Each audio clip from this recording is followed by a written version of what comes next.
আলাইকুম। নবম দশম শ্রেণীর শিক্ষার্থী বন্ধুরা, তোমাদের একটি বোর্ড কোশ্চেনের এমসিকিউ সলভ করে দিব। এটি 2020 সালে কুমিল্লা বোর্ডে এসেছিল। এখানে বলা হয়েছে x² - 8 ইকুয়াল 2√15 হলে x ইকুয়াল কত? সমাধান। তোমাকে বলা হয়েছে x এর মানটা কত। x² - 8 equal 2√15।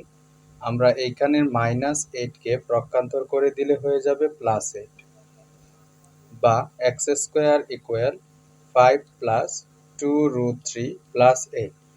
8 কে যদি আমরা দুইটি ভাগে ভাগ করি তাহলে 5 এবং 3 পাবো। এটা ভাঙার একমাত্র কারণ হচ্ছে এই দুইটি সংখ্যা যেন সূত্র আকারে প্রয়োগ করা যায়। বা x² ইকুয়াল আমরা √5 দিয়ে স্কয়ার দিব। কেন বন্ধুরা? কারণ রুটে স্কয়ারে কাটা, এর কারণে মানের কোনো পরিবর্তন হবে না। আমরা যদি শুধু স্কয়ার দেই তাহলে হয়ে যাবে 5 × 5 = 25। 25 সংখ্যাটি এখানে যে মানটা আছে তার থেকে অনেক বড় হয়ে যাবে। যদি √5 দিয়ে স্কয়ার দেই, রুটে স্কয়ারে কাটা যাবে, তাহলে থাকবে 5। তাহলে কি হচ্ছে?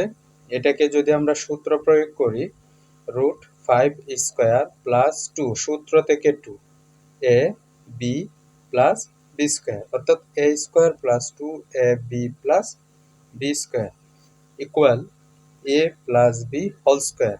উভয় পক্ষ থেকে স্কয়ার বাদ দিলে x ইকুয়াল টু √5 + √3। সুতরাং x ইকুয়াল টু √5 + √3। এটাই ছিল আনসার।